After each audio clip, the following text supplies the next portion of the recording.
புதிய பூமி நண்பர்கள் எல்லோருக்கும் வணக்கம். நான் ராஜ்பாபு. இந்த கண்டென்ட்டோட கான்செப்டே அன்பு படர்ந்த கொம்பினிலே ஒரு அகந்தை குரங்கு தாவும், அதன் அழகை குலைக்க மேவும், கொம்பும் ஒடிந்து கொடியும் குலைந்து குரங்கும் விழுந்து சாகும். கொம்பும் ஒடிந்து கொடியும் குலைந்து குரங்கும் விழுந்து சாகும். சிலர் குணமும் இதுபோல் குறுகி போகும், சிலர் குணமும் இதுபோல் குறுகி போகும். கிறுக்கு உலகமடா தம்பி, தெரிந்து நடந்து கொள்ளடா, இதயம் தீர்ந்த மருந்து சொல்லடா. குறுக்கு வழியில் வாழ்வு தேடிடும் குருட்டு உலகமடா.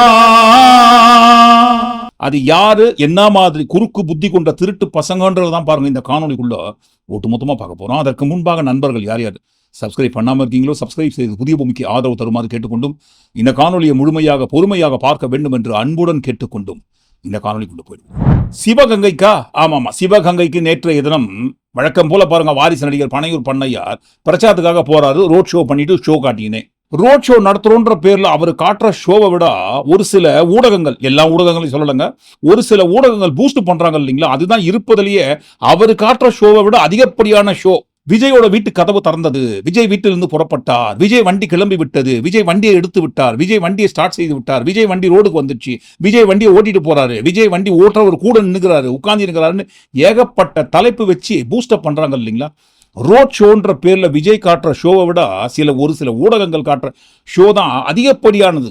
வடிவேல் சொல்லுவார் இல்லைங்களா, இப்படி பேசி பேசியே உசுப்பேத்தி உடம்ப ரணகலமாக்கிட்டாங்கன்ட்டு. அதே மாதிரி தான் பாருங்க, என்னப்பா இந்த மாதிரி பூஸ்டப் பண்ணியே நம்மள ஒரு வழி ஆக்கிடுவாங்க போலுங்க. இவங்க பண்ற பூஸ்டப்புக்கு ஏற்ற மாதிரி நம்ம ஷோ காட்டினாதான் அந்த மீடியாவோட ஷோவுக்கு நம்ம பவர் சேர்க்கிற விதமா இருக்கும்னு சொல்லி தான் விஜய் விதவிதமான ஷோவை காட்டுவாரு. ஷோன்னா அதுவும் சாதாரணமான ஷோ கிடையாதுங்க. போற எல்லா இடத்துலையும் யாரையாவது கீழே தள்ளி கொலை பண்ணி பலியாக்காம, உயிர் பலி வாங்காம போகக்கூடாத அளவுக்கு உண்டான ஷோ. நேற்று கூட பாருங்க, சிவகங்கைக்கு போய் இந்த இடத்துல வழக்கம் போல பாருங்க, இவங்க செட்டப் பண்ண கூட்டம், டூ வீலர் கூட்டம் ஃபாலோ பண்ணிட்டு போயினே இருக்கிறாங்க.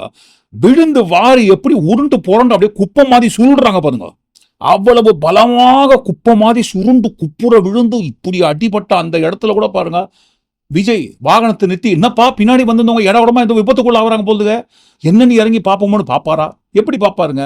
இப்போ தன்னெழுச்சியாக இவங்க சொல்வதை போல தன்னெழுச்சியாக கொடுக்கின்ற கூட்டமாக இருக்கிற பட்சத்தில் இறங்கி ஷோ காட்டுறதுக்கு வாய்ப்பு இருக்கு. செட்டப் பண்ற கூட்டம் தானே, காசு வாங்குறீங்கல்ல, வண்டி ஒழுங்கா ஓட தெரியாதா? அது என்னையா எல்லா இடத்துலையும் போற எல்லா இடத்துலையும் இந்த மாதிரி விபத்தை ஏற்படுத்திட்டு அவங்க உசுரை வாங்குறீங்க, துட்டு வாங்குறீங்கல்ல, கை நீட்டி காசு வாங்குறீங்கல்ல, ஒழுங்கா வண்டி ஓட்ட தெரியலன்னா ஏன் வரீங்க? ஏன் வந்து என் மானத்தை வாங்குறீங்க? எல்லா இடத்துலையும் விழுந்து புரண்டு அசிங்கப்படுத்துறீங்க. இல்ல, நீ விழுந்து வாருங்க, எனக்கு ஒன்றும் பிரச்சனை கிடையாது, வண்டியை நிறுத்தாத, விடுறா போட்ட வண்டி இல்லைங்க, பின்னாடி விபத்து நடக்கட்டும் நடக்கட்டும் சொல்றோம்ல. காசு கை நீட்டி வாங்கும் போது வண்டியை ஒழுங்கா ஓட்ட தெரியாதா? விழுந்து வாரட்டும். உண்மையிலேயே செட்டப் பண்ணாம நிஜமாக தன்னெழுச்சியாக கூடுகின்ற ஆர்கானிக் கிரௌடாக இருக்கிற பட்சத்தில் என்ன ஆச்சோ ஏதாச்சோன்னு இறங்கி பார்ப்பாரு. செட்டப் பண்ற கூட்டம் தானே, எக்கேடு வேணா கெட்டு போகட்டும்ட்டு ஸ்கிப் பண்ணிட்டு போயிட்டே இருக்காரு. ஏன்னா விஜய் சொல்வது என் நெஞ்சில் குடியிருக்கும் எனது ரசிகர்களுக்காகத்தான் நான் அரசியலுக்கே வந்தேன்னு சொல்லும் போது, அந்த நெஞ்சுக்குள்ள குடியிருக்கிற ஒன் ஆஃப் த ரசிகர்கள் விழுந்து வாரும்போது வண்டியை நிறுத்தி என்ன ஏதுன்னு கேட்கறதுக்கு கூட டைம் இல்லாத அளவுக்கு அப்படி என்னதான் பண்ண போறீங்க? பிரச்சாரத்துக்கு போறீங்க ரசிகர்களை சந்திப்பதற்காக, அந்த ரசிகர்கள் தான் பின்னாடி வந்து விழுந்து வாரி சில்லறையை பொறுக்கிறாங்க. அப்படி பொறுக்கிறவங்களை நிறுத்தி என்ன ஏதுன்னு கேட்கறதுக்கு கூட நேரம் இல்லாத அளவுக்கு அப்படி என்ன நீங்க கழட்ட போறீங்கன்ட்டு கேட்பாங்க இல்லைங்களா. என்ன கேட்பாங்க? என்னையா கேட்பாங்க? பிரச்சார வாகனத்துக்கு பின்னாடி தாறுமாற வந்து விழுந்தவங்களை பார்க்கும்போதே என்ன ஏதுன்னு கேட்க மாட்டீங்களான்னு கேள்வி கேட்குறீங்களே. அங்க பாருங்க, அங்க பாத்தீங்களா, விஜயோட பவுன்சர்ஸ் மேலே ஏறி நின்று கீழே இருக்கிறவங்களை ஒதுங்குங்கன்னு எவ்வளவு சொன்னாலும் ஒதுங்காம வேனுகிட்டவே ஒட்டினுக்கிறாங்க, ஜாம்பிஸ் கூட்டம் மாதிரி. மிருதன் அப்படின்ற ஒரு படம் வந்தது இல்லைங்களா, அந்த படத்தில் வருகின்ற ஜாம்பிஸ் எப்படி வேனை சுத்தி இருப்பாங்க, அதே மாதிரி தான் பாருங்க, நடமாடும் ஜாம்பிஸ்களை போல விஜயோட பிரச்சார வாகனத்தை அப்படியே சுத்தின்னு ஒட்டினுக்கிறாங்க. எவ்வளவு சொன்னாலும் பிரிஞ்சு போக மாட்டாங்க. அதனால தான் பாருங்க, அந்த பவுன்சர்ஸ் ஷூ காலாலேயே உதைக்கிறாரு. போ போ சொன்னா கேட்க மாட்டியா, சொன்னா கேட்க மாட்டியா, எவ்வளவு சொல்றேன் போங்கடா போங்கடான்ட்டு கேட்க மாட்டீங்க, போ போ போன்னு ஷூ காலில் உதைக்கிறாருங்க. விஜயோட பவுன்சர்ஸ் ரசிகர்களை, விஜயோட ரசிகர்களை ஷூ காலால உதைக்கிறத பார்த்துன்னு தான் இருக்காரு விஜய். சும்மா தான் இருக்காரு விஜய். இதே நெல்லையில ஒரு செக்யூரிட்டி விஜயை பார்ப்பதற்காக ஓடி வந்த ஒரு பெரியவரை தள்ளி விட்டார்னு என்ன கத்துனாரு. ஏய் என்னையா என்ன அப்படின்னு கத்தினாரு. ஏன் இப்ப கத்த வேண்டியதானே பவுன்சரை, கீழே இறங்கி போயா, நீ இனிமே இந்த வேன்குள்ளவே இறங்கக்கூடாது, எனக்கு பாதுகாப்பு நீ வர தேவையில்லை, கீழே இறங்கிப்போ, ஷூ காலாலியா உதைக்கிற, பாக்கறியா நான் உன்னை உதச்சி காட்டுறேன்னு சொல்லி பவுன்சரை உதச்சி கீழே இறங்க வேண்டியதானே. ஏன்னா பாருங்க, உங்க நெஞ்சுக்குள்ள குடியிருக்கிற ரசிகர்களுக்காக தான் அரசியலுக்கு வந்தேன்னு சொல்ற அந்த ரசிகர்களை தான் ஷூ காலால உதைக்கிறாரு. அப்போ ரசிகர்களை ஷூ காலால உதைக்கும் போது உங்க நெஞ்சுக்குள்ள குடியிருக்கிற ரசிகர்கள் வாங்கும்போது அடி வாங்கும்போது உங்க நெஞ்சு வலிக்கல, பதைக்கல, துடிக்கல? அந்த பவுன்சரை ஏன் ஏதுன்னு கேள்வி கேட்கல? மனுஷனை மதிக்க கத்துக்கோங்க ஐயா. இன்னும் பதவிக்கே நம்ம வரல, சாதாரண கட்சி அளவில் இருக்கும் போதே ஷூ காலால நம்மளை பார்க்க வர கூட்டத்தை ஷூ காலால எட்டி உதைக்கிறோமே. அப்போ ஒருவேளை இந்த ஜென்மங்கள்லாம் பதவிக்கு வந்துட்டா எவ்வளவு அட்டகாசம் பண்ணுவாங்கன்னு இப்ப யோசிப்பாங்க இல்லைங்களா? அந்த மாதிரி யோசனையை உருவாக்குறதுக்கு காரணமாக இருந்தது யாரு? பவுன்சர். நீ தானே இறங்கி கீழே போயான்ட்டு அவரை கீழே இறங்கி விட வேண்டியதானே. முதல்ல நீங்க ஏன் பிரச்சார வாகனத்துக்குள்ள உட்காந்துருக்கிறீங்க? உங்க ரசிகர்களுக்காக தான் நான் வந்தேன்னு சொல்றீங்க. அந்த ரசிகர்கள் தானே உங்களை சுத்தி நின்னுக்கிறாங்க. வண்டியை விட்டு இறங்கி அவங்களோட நடந்து போங்க, ரோட்ல நடந்து போய் தான் பாருங்களேன். கூட்டமா உங்க ரசிக கூட்டத்தோட, சாம்பிஸ் கூட்டத்தோட ஒன் ஆஃப் த பர்சனா ரோட்ல இறங்கி நடந்து போய் தான் பாருங்களேன். உங்களோட நிலைமை என்ன கெதி ஆகுதுன்றத மட்டும் அங்க சாம்பிளுக்கு காட்டினாங்களே. கரூர்ல நெரிசல் ஏற்பட்டு விலை மதிப்பில்லாத 41 உயிர்கள் பறிபோனதுக்கு காரணம் சதி இருக்குன்னு சொன்னீங்க இல்லைங்களா? சதியெல்லாம் கிடையாதுப்பா, சாம்பிஸ் இருக்காங்க. அந்த 41 உயிர்களை ஏறி மிதித்து கொன்ற அந்த கொலைக்கு பின்னணியில் இருப்பது சாம்பிஸ் கூட்டத்தோட வெறி இருக்கு. எப்படியாவது எங்க தளபதி விஜய் அடிச்சு புடிச்சுன்னு முன்னாடி போய் நின்று பார்த்துடணும், செல்ஃபி எடுத்துடணும், போட்டோ எடுத்துடணும். அவர் நிக்க போதில்லை செல்ஃபிக்கு, வேனுக்கு மேல்தான் நின்னுக போறாரு. இருந்தாலும் எப்படியாவது நீ ஆனா முந்தி அடிச்சுன்னு போயிட்டு முன்னாடி இருக்கிறவங்களை ஏறி மிதிச்சு பள்ளத்துல போட்டு கொன்னு கொலை பண்ணாங்க இல்லைங்களா? அந்த கொலை பண்ணதோட பின்னணியில் இருப்பது சதி கிடையாது, ஜாம்பிஸ் கூட்டத்தோட வெறி. கரூர்ல நெரிசல் எப்படி ஏற்பட்டது, யாரால் ஏற்பட்டது, எப்படி ஏற்படுத்தினார்கள், அப்படி ஏற்பட்டதில் எப்படி பலியானாங்கன்றதுக்கு ஒரு சாம்பிள் வேற யாருக்கும் இல்லைங்க, விஜய்க்கே காட்டினாங்க. வேனை விட்டு கீழே இறங்கி நடந்து போனா என்ன கெதியாகன்றதுக்கு ஒரு சாம்பிள் காட்டினாங்க பாருங்க. விஜய் சைக்கிள் ஓட்டுறாரு. அப்படி ஓட்டும் போது தடுமாறி ஒரு வழியா ஓரளவுக்கு செட்டில் ஆகி கொஞ்சம் தான் அப்படி ஓட்டின்னு போறாரு. டமால் தள்ளி விடுறாங்க. ஒரு 2-3 அடி சைக்கிள் ஓட்டுறதுக்கு ட்ரை பண்றாரு, மேல விழுறாங்க. அப்படி மேல விழுந்து விஜயை தள்ளி விட்டவர் யாருன்றதை பார்த்து அந்த பவுன்சர் பாருங்க அடிக்கிறாரு. விஜயின் பவுன்சர்ஸ் விஜயோட ரசிகர்களை அடிக்கிறத வேடிக்கை பார்த்துறாரு. தடுக்க வேண்டியதானே. என்னையா என்ன பண்ணிட்டாங்க, எதுக்காக அடிக்கிற? இல்லைங்க, உங்க மேல விழுந்தவங்க விழட்டோன்ற நானு. விழட்டும், என் மேல தானே வந்து விழுறாங்க, விழட்டும். மேல விழுந்து கழுத்து எலும்ப உடைக்கிட்டான், மெரிக்கட்டும், மிதிச்சுன்னு போறாங்க. என் நெஞ்சில் குடியிருக்கும் ரசிகர்கள் தானே என் நெஞ்சி மேல ஏறி மிதிக்கிறாங்க.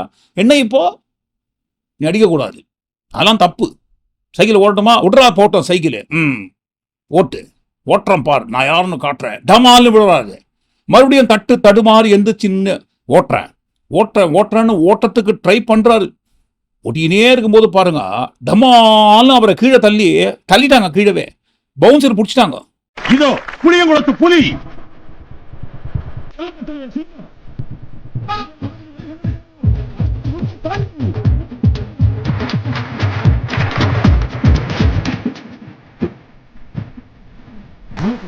பிடிக்காம போயிருந்தா தெரிஞ்சிருக்கும் விஜயோட கெதி நிலைமை சிவகங்கையில் நேற்றைய தினம் என்ன ஆகியிருக்கும் சொல்லி.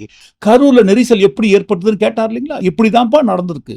உசுரா பார்க்காம முன்னாடி நிக்கிற உசுரை கீழே தள்ளி பள்ளத்துல போட்டு ஏறி மிதிச்சு கொலை பண்ணிட்டு அந்த கொலை பண்ண பிணத்தின் மீது ஏறி நின்று வீடியோ எடுத்துருந்தாங்களே, இப்படிதான் பண்ணாங்கப்பா. விஜய கீழே தள்ளி 2-3 முறை விழுந்து வாரி அடிச்சு கீழே விழாதவாறு அவரை தாங்கி பிடிக்கிறது யாருன்னா விஜயோட 100கணக்கான பாதுகாவலர்கள். இந்த ரசிக ஜாம்பிஸ் கூட்டம் விஜயை கீழே தள்ளும் போதெல்லாம், அவரை கீழே விழும் போதெல்லாம் பாருங்க தாங்கி பிடித்து தூக்குவதற்கு விஜய் கூடவே 100 பேரை வச்சுருக்கிறாரு பாதுகாப்புக்காக. ஆனா பாருங்க, அந்த கரூர்ல கீழே தள்ளின கூட்டத்தை தூக்கி விடுறதுக்கு கூட ஆள் கிடையாது. தூக்கி விட வேண்டிய சக ரசிகர்கள் தான் பாருங்க அவங்க மேல ஏறி மிதிச்சு கொலை பண்ணாங்க. ஒருவேளை விஜய் பவுன்சர்ஸ் எல்லாம் இல்லாம பவுன்சர்ஸை ஓரமா நிக்க வச்சுட்டு இந்த கூட்டத்தோட கூட்டமா வந்திருந்தா நேற்றே அவரோட கெதி என்ன ஆகிருக்கும்ட்டு அவருக்கே தெரிஞ்சிருக்கும். வேனுக்குள்ளவே இல்லாம கீழே இறங்கி வந்து கூட்டத்தோட கூட்டமாக வந்தீங்கன்னா உங்களுக்கும் இந்த கெதிதான்ப்பா நெரிசலை ஏற்படுத்தி கொலை பண்ணுவோன்ட்டு சாம்பிள் காட்டிருக்காங்க, மிச்சம் மீதி சாம்பிள். இது தெரியாம இவரது ரசிகர் கூட்டங்களை ஏதோ யோக்கியமான கூட்டங்களாக நினைத்து கொண்டு மேனை விட்டு இறங்கி வீரனாக தன்னை நினைத்து கொண்டு சைக்கிளை உருட்டினார் பார்த்தீங்களா? அதான் மொத்தமா சேர்த்து இவரை உருட்டி சுருட்டினாங்க கூட்டத்துல. ஒரு வழியா கீழே விழுந்த விஜயை தூக்கி கொண்டு போயிட்டு சேஃபா வேனுக்குள்ள உட்கார வச்சு பேச வேண்டிய இடத்துக்கு போயிருக்கிறாரு பொழுது. ஆனா பாருங்க, திடீர்னு என்னமோ தெரியல, எனக்கு ரொம்ப சோர்வா இருக்குப்பா, அனுமதி வேற 2:30 மணி வரைக்கும் தான் கொடுத்துருக்காங்க, போய் சேரத்துக்குள்ள டைம் ஆயிடுமே, அதனால இந்த இடத்த விட்டு நம்ம கிளம்பிடுவோன்ட்டு விஜய் பேச வேண்டிய இடத்துக்கு வராம திரும்பி போயிடாரு. ஏன் போறீங்க? நீங்க தான் வீரனாச்சே. நான் யார் தெரியுமா? மக்கள் தலைவன், 8 கோடி மக்களுக்கு சொந்தக்காரன். எனக்கு என்ன தேர்தல் ஆணையம் என்ன 2.5 மணி மட்டும் அனுமதி கொடுத்துருக்காங்களா? அவங்க யார் எனக்கு அனுமதி கொடுக்கறதுக்கு? என் மக்களை பார்க்கறதுக்கு நீங்க யாருங்க அனுமதி கொடுக்கறதுக்கு? நீங்க தடுத்தீங்கன்னா நான் கேட்டுருவேனா? எனக்கு 2.5 மணி மட்டும் அனுமதி கொடுத்துருக்கீங்க இல்லைங்களா? நான் 4.5 மணி மட்டும் பேசுவேன் பேசினே இருப்பேன். நான் என்ன பேசுவீங்க? என்ன 2 பேருக்கு தான் போட்டியே. ஒன்னு டிவிக்கே, இன்னொன்னு டிஎம்கே. இதையே தான் திரும்ப திரும்ப சொல்ல போறேன். சொல்லுவேன். தேர்தல் ஆணையம் அனுமதிக்கிறதுக்கு யார்? அனுமதிக்கப்பட்ட நேரத்தை தாண்டி நான் பேச என்ன பண்ணுவீங்க? வழக்கு தானே போடுங்க. எவ்வளவு வழக்கு போட முடியுமோ போடுங்க, நான் ஃபேஸ் பண்ணிக்கிறேன்ட்டு. அனுமதிக்கப்பட்ட நேரத்தை தாண்டி முடிஞ்சா பாத்துக்கோங்கன்ட்டு பேசியிருக்க வேண்டியதுன்னு பேசியிருப்பார். ஒருவேளை பாருங்க, மாடல் கோட் ஆஃப் கண்டக்ட் உள்ள வராம வழக்கம் போல ஆளுங்கட்சி அனுமதி கொடுக்குற பட்சத்துல பேசியிருப்பாரு. மக்களே பாத்துக்கோங்க, மக்களே என் பேச்சை முடக்கணுன்றதுக்காக வேணும்னா எனக்கு குறுகிய காலத்துல டைமை ஷார்ட் பண்ணி கொடுத்து என்னை திரும்பி போக சொல்றாங்க. நான் திரும்பி போகணுமா? ஒருவேளை பாருங்க, ஆளுங்கட்சி அதிகாரத்தின் கீழ் இந்த அனுமதிக்கப்பட்ட நேரங்கள்லாம் இருந்ததுன்னா கத்திருப்பாரு, கதறிப்பாரு, திமுகவுக்கு எதிராக பொங்கல் வச்சிருப்பாரு. ஆனா அனுமதி கொடுத்தது யாருங்க? தேர்தல் ஆணையம். தரப்புமா வாய கப் சிப் சிப் கப்புன்னு மூடின்னு வாய ஓடுறாரு திரும்பி. அதுக்காகலாம் எங்க தளபதி திரும்பி ஓடலங்க. வேற எதுக்காக ஓடினாரு? சைக்கிள் அவர் ஓட்டும் போது கீழே தள்ளி விட்டாங்க இல்லைங்களா? ஆமா, உங்க ரசிகர் சாம்பிஸ் கூட்டம் நீங்க தான் தள்ளி விட்டீங்க. நாங்க எங்க தள்ளி விட்டோம்? திமுகவோட சதி இருக்கு.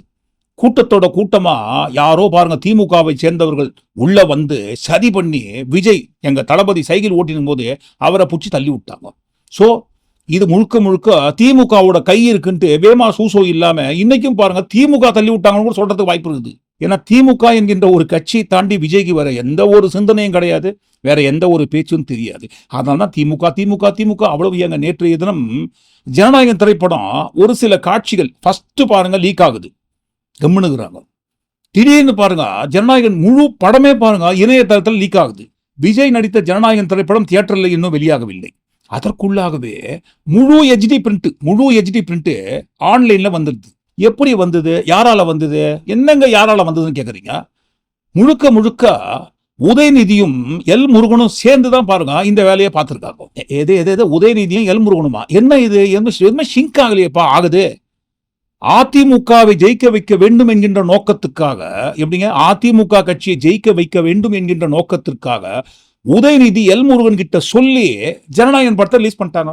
ஆமாங்க, இதே மாதிரிதான், கொஞ்சம் கூட பேமா சூசோ இல்லாம இதே மாதிரிதான் பாருங்க உலக மகா உலரால் மன்னன் ஆதவஜனம் சொல்றாரு. அதுக்கு மத்திய அமைச்சரா இருக்கக்கூடிய முருகன் தான் அதுக்கு எல்லா பின்புலமும் இருந்தவர். அந்த முருகன் அந்த மத்திய அமைச்சரா இருக்கக்கூடிய முருகன் அவர்கள் இந்த படத்தை நிப்பாட்டணும், இந்த படத்தை நிப்பாட்டி அதிமுக ஹெல்ப் பண்ணணும் எல்லா விதத்திலையும் அழுத்தம் கொடுத்தாரு. அந்த முருகன் அவர்களுடைய பேச்சு யார் பேச்சை கேட்டாங்கன்னா உதயநிதி ஸ்டாலின் அவர்களும் ஒன்றிய அமைச்சரா இருக்கக்கூடிய பிஜேபியோட முருகன் அவர்களும் சேர்ந்துகிட்டு ஜனநாயகன் படத்தை ரிலீஸ் பண்ணவே இல்லை. இதுதான் உண்மை. தப்பே கிடையாது. புது கண்டுபிடிப்புகளை, அரிய பெரிய கண்டுபிடிப்புகளை கண்டுபிடிச்சு இந்த மாதிரி உலகத்துக்கு உளறி கொட்டுவது தப்பு கிடையாது. ஆனா பாருங்க, சேட்டிலைட் வழியாகத்தான் வந்ததுன்னு சொன்னார் இல்லைங்களா? முதல்ல இந்த சேட்டிலைட் வழியாக வருவது யார் கண்ட்ரோல்ல இருக்குதுங்க? அதாவது ஒரு படம் ரிலீஸ் ஆகுது, சேட்டலைட் கண்ட்ரோல் இருக்கும். சேட்டலைட் யார் கண்ட்ரோல் இருக்கு? பிஜேபி கண்ட்ரோல்ல தான் இருக்கு. அப்ப இது மிரட்டல் கொடுக்குறாங்க. இந்த மாதிரி படத்தை லீக் பண்ணிடலாம், லீக் பண்ணா அவருக்கு நஷ்டத்தை கொடுக்கலாம், ப்ரொடியூசருக்கு நஷ்டம் கொடுக்கலாம். இந்த மாதிரி திட்டமிட்ட செயல்களை செஞ்சுக்கிட்டே இருக்காங்க. அது மத்திய அமைச்சராக கூடிய முருகன் தான் இந்த வேலையை செஞ்சுட்டு இருக்காங்க. அது யார் பேச்சுன்னா உதயநிதி அவர்களும் முருகன் அவர்களும் சேர்ந்து ஜனநாயகன் படத்தை முடக்கக்கூடிய எல்லா வேலையும் செய்யறாங்க. முருகன் மத்திய அமைச்சராக இருக்கக்கூடிய முருகன் அவர்களும் உதயநிதி ஸ்டாலின் அவர்களும் தான் இந்த தவறை செஞ்சுட்டே இருக்காங்க. அதுக்கு முதலமைச்சர் ஸ்டாலின் சார் ஒரு மூலையா இருந்து செயல்பட்டு இருக்காரு. அவருக்கு அழுத்தம் கொடுக்கலாம்னு எவ்வளவு நினைக்கிறாங்க. இந்த 10 நாள்ல அவர் என்னதான் நீங்க தாக்க முற்பட்டாலும், என்னதான் அவமானப்படுத்தினாலும், என்னதான் போலி பிரச்சாரம் பண்ணாலும், இந்த மாதிரி ஜனநாயக படத்தை ஒரு இல்லீகலா அரசே பின்னாடி இருக்கிற அமைச்சர்களும் உதயநிதி அவர்களும் முற்பட்டாலும் மக்கள் அவருடைய கண்ணீருக்கு கண்டிப்பாக பதில் சொல்லுவார்கள். இப்போ ஒரு படம் சென்சார் ஆகி கியூப்ல அப்லோட் பண்ணும்போது தான் பாருங்க சேட்டலைட் கண்ட்ரோல் உள்ள வந்துடும். இந்த படம் தான் வெளியே வரலையே, இன்னும் சென்சாரே ஆகலைங்களே. இந்த படம் முழு பிரிண்ட், இந்த படத்தோட முழு பிரிண்ட் யார்கிட்ட இருக்குங்க? ஒன்னு ஜனநாயகன் திரைப்படம் இப்போதைக்கு சென்சார் டீம் கிட்ட இருக்கு. அடுத்து முக்கியமானவங்க யார்கிட்ட இருக்குன்னு சொன்னா ஜனநாயகன் திரைப்படத்தோட ப்ரொடக்ஷன் டீம் கிட்ட இருக்கு. முதலில் ஜனநாயகன் திரைப்படத்தோட ஒரு சில காட்சிகள் வெளிவந்த அந்த காட்சிகளில் உள்ள வாட்டர் மார்க்ல எடிட்டட் காப்பின்னு இருக்கு. ஸோ எடிட் டேபிள்ல இருக்கிற இந்த காப்பி எப்படி முதல்ல வெளியாகுது, எடிட் டேபிளை விட்டு எப்படி வெளியே வருது, வெளியில் ஆன்லைன்ல அப்லோட் ஆனதுக்கு அப்புறம் தான் பாருங்க நிறைய பேர் டவுன்லோட் பண்றதோ ஷேர் பண்றதோ அடுத்த கட்டமாக நடக்க போகுது. முதலில் ப்ரொடக்ஷன் டீம் கிட்ட இருக்கிற, ப்ரொடக்ஷன் கட்டுப்பாட்டுக்குள்ள இருக்கிற அந்த படத்தோட காப்பி எப்படி இவங்க கட்டுப்பாட்டை மீறி வெளியில் வந்தது. இதுல உதயநிதி அவர்கள் எங்க வராது? உதயநிதி அவர்களின் கை எங்க இருக்கு? ஒருவேளை அதிமுக கட்சியும் பிஸ்கெட் ஜேபி கட்சியும் 2 பேரும் சேர்ந்து எல் முருகன் அவர்கள் மூலமாக ஏதோ பண்ணிட்டாரு அப்படின்னு சொன்னா கூட ஏதோ ஒரு சதவீதம் வந்து யோசிக்கிறதுக்கு வாய்ப்பு இருக்கு. சம்பந்தமே இல்லாம அதிமுக கட்சியை ஜெயிக்க வைக்க வேண்டும் என்பதற்காக உதயநிதி அவர்களும் எல் முருகனும் சேர்ந்து இந்த வேலையை பார்த்திருக்காங்கன்னு அடிப்படை அறிவில்லாம பேசுறது எந்த வகையில தகுங்க? அதிமுக கட்சியை ஜெயிக்க வைப்பதற்கு திமுகவுக்கு என்ன அவசியம்?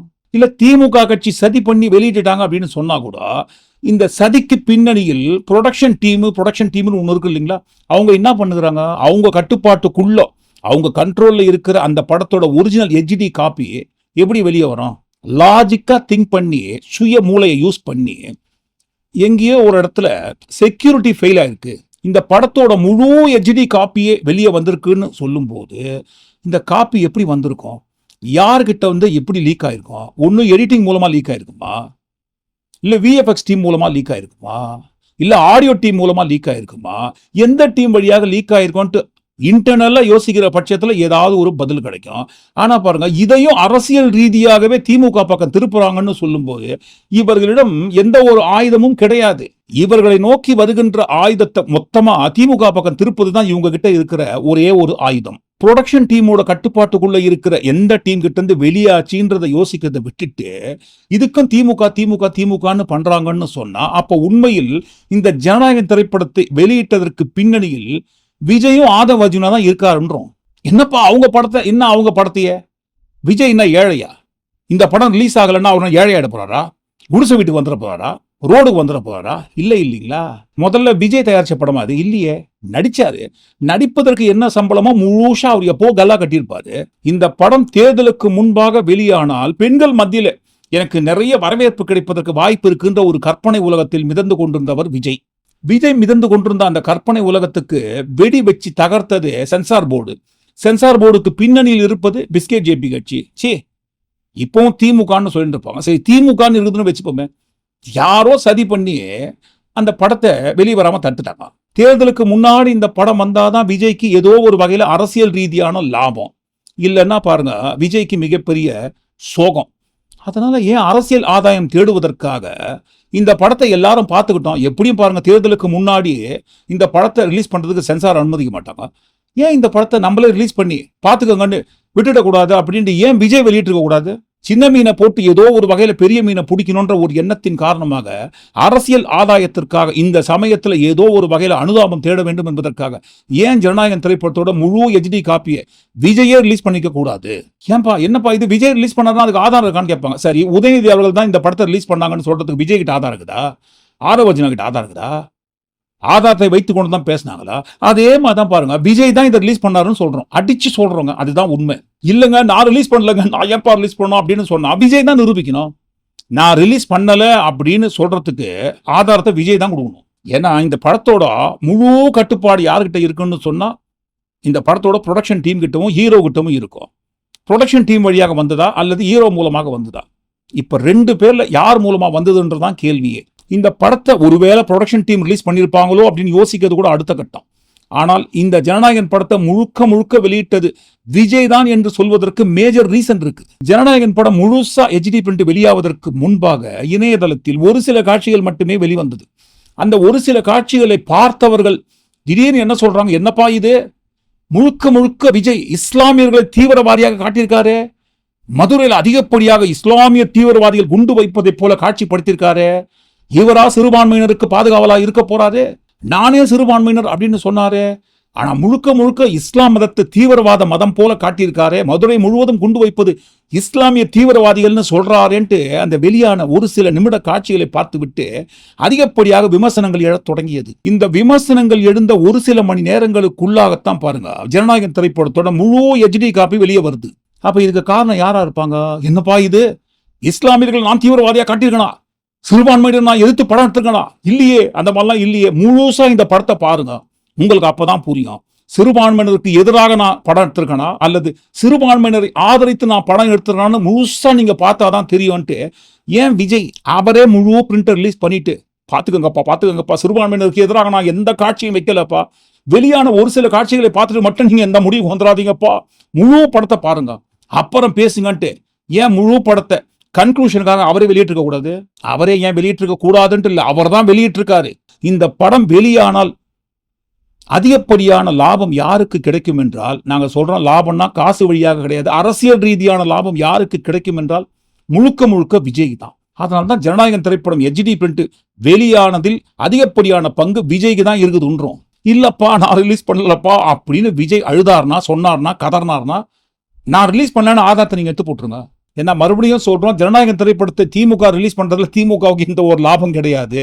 ஜனநாயகன் திரைப்படம் வெளியான உடனேயே, ஆன்லைன்ல வெளியான உடனேயே எப்படியோ பாருங்க டவுன்லோட் பண்ணி விஜய் ரசிகர்கள் நிறைய பேர் பார்த்துட்டு ஸ்கிரீன்ஷாட்ஸ் எல்லாம் ஷேர் பண்ணுறாங்க. எங்க தலைவருக்கு பிரமாதமா இந்த காட்சி அமைஞ்சிருக்கு. எம்ஜிஆர் அவர்களே பாருங்க இந்த படத்துக்குள்ள வந்து விஜய் ஆசீர்வாதம் செய்வதை போல ஒரு காட்சி வச்சிருக்காங்க. அந்த காட்சியோட ஸ்கிரீன்ஷாட்ஸ் எல்லாம் ஷேர் பண்ணி விஜய் ரசிகர்கள் ஆன்லைன்ல பரப்பினுக்கிறாங்க. ஸோ விஜய் ரசிகர்கள் கொண்டாடட்டும் இந்த படத்தை. கொண்டாடி எனக்கு பெருமை சேர்க்கும் விதமான காட்சிகள் அமைந்ததை பார்த்துவிட்டு எனக்கு ஓட்ட வாரி குவிக்கிட்டோன்ற ஒரு அரசியல் சுயலாபத்திற்காக ஏன் மறுபடியும் சொல்றோம், விஜய் தான் இந்த படத்தை ரிலீஸ் பண்ணாருன்றோம்.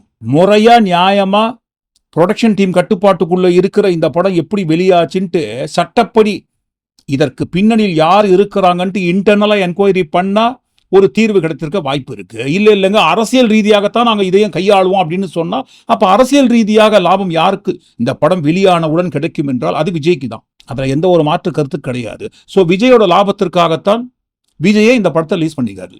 இதே மாதிரி ஒரு சில திரைப்படங்கள் வெளியாவதற்கு முன்பாகவே முழு HD பிரிண்ட் ப்ரொடக்ஷன் டீமோட கட்டுப்பாட்டுக்குள்ள இருக்கிற அந்த பிரிண்ட் வெளியில் வந்ததை நம்ம நிறைய பார்த்திருக்கோம்.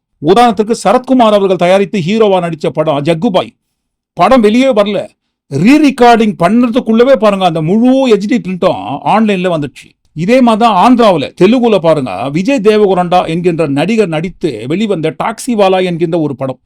அந்த படம் தியேட்டருக்கு வருவதற்கு முன்பாகவே ப்ரொடக்ஷன் டீம் கிட்ட இருந்த காப்பி, ஒரிஜினல் காப்பி எப்படியோ ஆன்லைன்ல வந்துடுச்சு. இன்னும் ஒரு சில திரைப்படங்கள் ப்ரொடக்ஷன் டீம் கட்டுப்பாட்டுக்குள்ள இருக்கும் போதே பாருங்க தியேட்டருக்கு வருவதற்கு முன்பாகவே ஆன்லைன்ல வெளிவந்ததை நம்ம பார்த்திருக்கோம். ஏன் ரஜினி படம் ஷூட்டிங் எடுத்துனே இருப்பாங்க, திடீர்னு பாருங்க சண்டை காட்சிகள் கசிந்தது. ஏன் விஜய் வாரிசு இதற்கு முன்பாக ஒரு சில காட்சிகள் ஆன்லைன்ல லீக் ஆச்சு. பீஸ்ட் படத்தோட காட்சிகள் கூட லீக் ஆச்சு. அந்த பீஸ்ட் படத்தோட காட்சிகள் ஒரு சில காட்சிகள் வெளிவந்ததற்கு பிறகுதான் கூர்கா படத்தோட ரீமேக்குன்ட்டு அப்பவே சொன்னாங்க. இதெல்லாம் எப்படி வெளியே வருது?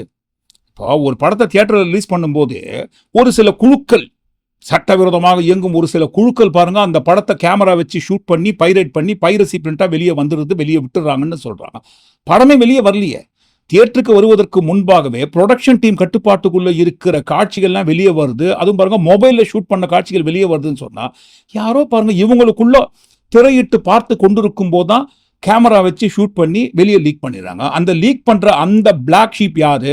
ஏன்னா ஜனநாயகன் படத்தோட முழு HD பிரிண்ட் வருவதற்கு முன்பாக ஒரு சில காட்சிகள் ஒரு 5 நிமிடம் 30 நொடிகள் ஓடக்கூடிய ஒரு சில காட்சிகள் வந்தது இல்லைங்களா, அது முழுக்க முழுக்க மொபைல் வழியாக ஷூட் பண்ண காட்சிகள். ப்ரொடக்ஷன் டீமுக்குள்ள ஏதோ ஒரு டீம், அது ஆடியோவோ எடிட்டிங்கோ VFXஓ ஏதோ ஒரு டீம் பார்த்து கொண்டிருக்கும் போது மொபைல்ல ஷூட் பண்ணி வெளியே விடுறது யாரு? இன்டர்னலா உங்களுக்குள்ள இருக்கிற அந்த கருப்பு ஆடு யாருன்ட்டு உங்களுக்குள்ள இன்டர்னலா தேடினீங்கன்னா விடை கிடைப்பதற்கு வாய்ப்பு இருக்கு. இதையும் அரசியல் ரீதியாகத்தான் நான் கையாண்டு இதற்கு முழு காரணம் திமுகன்னு சொன்னா அந்த முழு HD பிரிண்ட் யாரு வெளியே விட்டது, யார் கட்டுப்பாட்டுக்குள்ள இருந்து எடுத்து உதயநிதி அவர்கள்கிட்ட கொடுத்தது? இது வரைக்கும் எந்த ஒரு ஆதாரம் இல்லாமல் ஆதாரமற்ற அவதூறுக்கு மேல அவதூறை பரப்பி என்னென்னமோ ட்ரை பண்ணி பார்த்தாங்க, செல்ஃப் எடுக்கல. திமுகவுக்கு எதிராக அவதூறு பரப்பி இப்ப பாருங்க கடைசியாக அவங்க கிட்ட இருக்கிற பிரம்மாஸ்திரம் ஜனநாயகன் அப்படின்ற ஒரு படத்தோட பிரம்மாஸ்திரத்தை எடுத்து ரிலீஸ் பண்ணி அந்த பழிய தூக்கி திமுக மேல போட்டு அதன் மூலமாகவாது ஏதாவது செல்ஃப் எடுத்து தேருமான்ட்டு முயற்சி பண்றாங்க. ஆனா பாருங்க இவங்க பண்ண முயற்சி இவங்களே திருப்பி அடிக்குது. இவங்களே குண்டு வச்சுட்டு வெச்ச குண்டை இன்னார் வச்சாங்கன்னு அடுத்தவங்க மேல திருப்பி விடுறதுதான் இவங்களோட வேலையே. இன்ட்ரோல சொன்னோம் இல்லைங்களா, அன்பு படர்ந்த கொம்பினிலே ஒரு அகந்தை குரங்கு தாவும், அதன் அழகை குலைக்க மேவும், கொம்பும் ஒடிந்து கொடியும் குலைந்து குரங்கும் விழுந்து சாகும், கொம்பும் ஒடிந்து கொடியும் குலைந்து குரங்கும் விழுந்து சாகும், சிலர் குணமும் இதுபோல் குறுகி போகும், சிலர் குணமும் இதுபோல் குறுகி போகும், கிறுக்கு உலகமடா தம்பி தெரிந்து நடந்து கொள்ளடா, இதயம் தீர்ந்த மருந்து சொல்லடா, குறுக்கு வழியில் வாழ்வு தேடிடும் குருட்டு உலகமடா. நீங்க என்ன நினைக்கிறீங்க? ஒட்டுமொத்தமா எல்லாத்தையும் கூட்டி கழிச்சு இந்த காணொளிக்குள்ள குருட்டு வழியில் வாழ்வை தேடிடும் திருட்டு பசங்களை குறித்து, இந்த காணொளிக்குள்ள வந்த மிக முக்கியமான திருடர்களை குறித்து நீங்க என்ன நினைக்கிறீங்க? கண்டிப்பா உங்க கருத்துக்களை தவறாம பதிவு. மீண்டும் நாளை காணொலியை நாம் சந்திப்போம். நன்றி, வணக்கம்.